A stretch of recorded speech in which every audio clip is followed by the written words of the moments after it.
I really want to trust Colorado in this spot. I got to ring the upset alert bell. So 3 games in which an unranked team could beat a ranked team. A couple of games didn't quite make the cut here. Miami at Georgia Tech.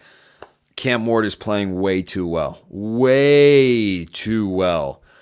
Miami's had close calls, but I didn't put him in here because Cam Ward is just the greatest duct tape, Band-Aid, call it whatever you want, to fix those situations. For Colorado, let's all recall that a few weeks ago at home, they needed a Hail Mary. They almost converted 2 in a row. They needed a Hail Mary to beat Baylor, who is seeing their head coach save his job game by game as they march towards bowl eligibility, which would probably save his job. But Colorado is favored by 3.5, according to our friends at FanDuel at Texas Tech. Here's the curious thing about this game. I feel so much more confident discussing what we're going to get from Colorado than I do Texas Tech. I see highs with Texas Tech, 22 points allowed at Iowa State to Rocco Becht Company on the road. Whew, that's great. 59 at home to Baylor? What? You gave up how many points?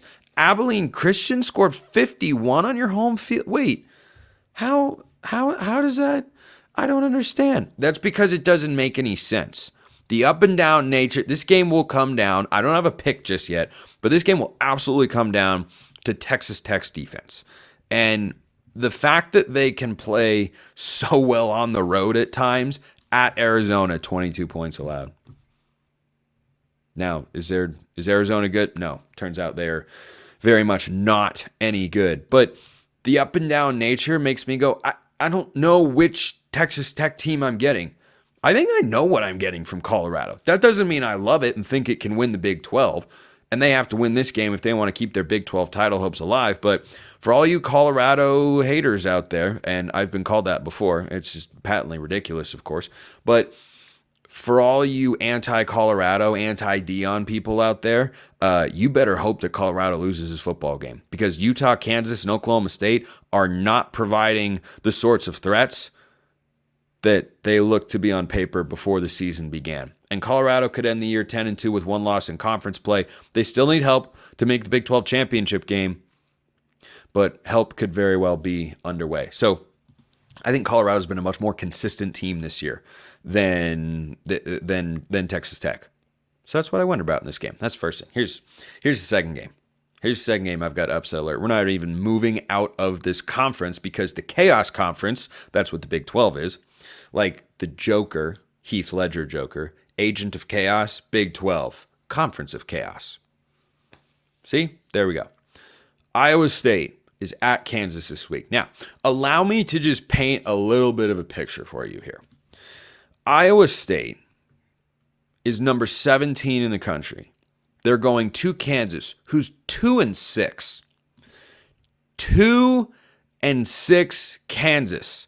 That isn't even playing games at their home stadium this year. So this is 40% a neutral site contest. What exactly do you think the point spread should be for the 17th ranked team in the country off of a loss going to play a 2-6 football team? What do you think it should be? 8, 10, 12, 4? It's 3.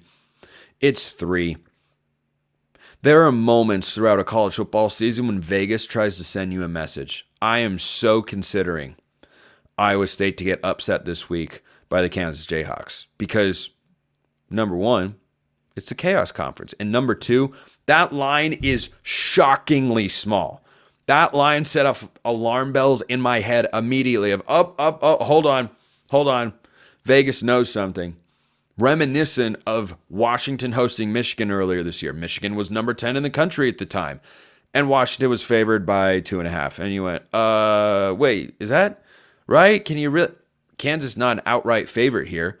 I think if they were playing at their home stadium, which is undergoing construction right now, this could be close to a pick'em, or Kansas is a slight favorite with a 2-6 record. So keep your ears just constantly listening for those beep, beep, beep. That sounded more like a golf cart backing up, but you get what I'm trying to convey here.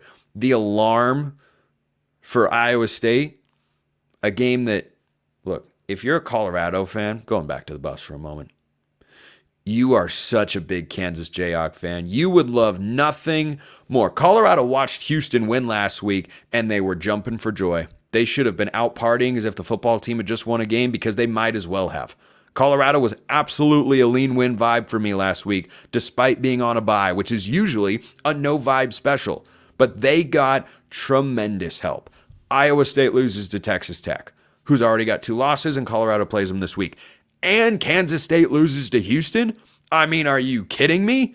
Couldn't have gone any better. There's still more work that Colorado needs to be done by teams not primarily located in Boulder, Colorado.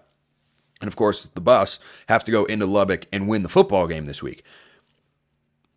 But boy, they got a lot of help. And they are looking at this game being played in Kansas City and saying, rock, chalk, Jayhawk, KU, go Kansas. That's what every Colorado fan should be saying this week. Iowa State loses, and suddenly the doors open, and Colorado can control its own destiny to make the Big 12 championship game. But they have to beat Texas Tech in order to do that. Not going to be an easy feat, depending on which Texas Tech team shows up. Here's another one. This is outside the Big 12. Washington's going to Penn State. It's the whiteout game.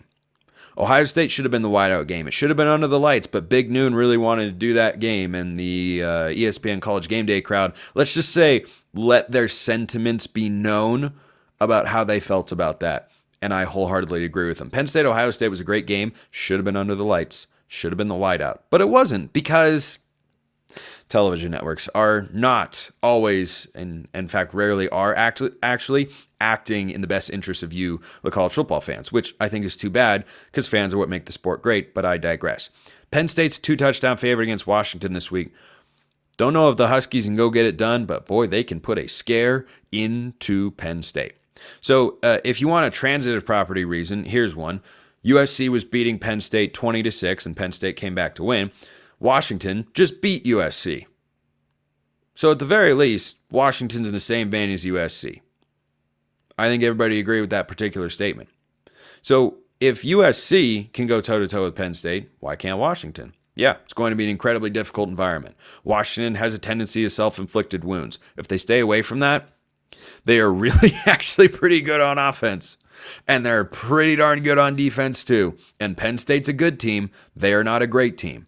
That's what I've said all year, even when they were undefeated. And what do you know? They showed it again against Ohio State. They're good. They're a good football team. If you ask me right now, Spencer, which side of that game you want to be on, I am not taking Penn State minus 13.5. No way. No way would I be on that side of things. My score prediction will probably end up having Penn State winning, Washington covering. Haven't made it yet, but I'm just telling you, that's where I'd be leaning. So those are the 3 upset games. Penn State, Washington, Iowa State, Kansas, Colorado, Texas Tech. Unranked teams, they're going to win at least one of those football games. We'll just have to see which one I feel is most likely as the week goes on. Appreciate everyone listening. I will see you next time. And until then, hope you have a wonderful rest of your day.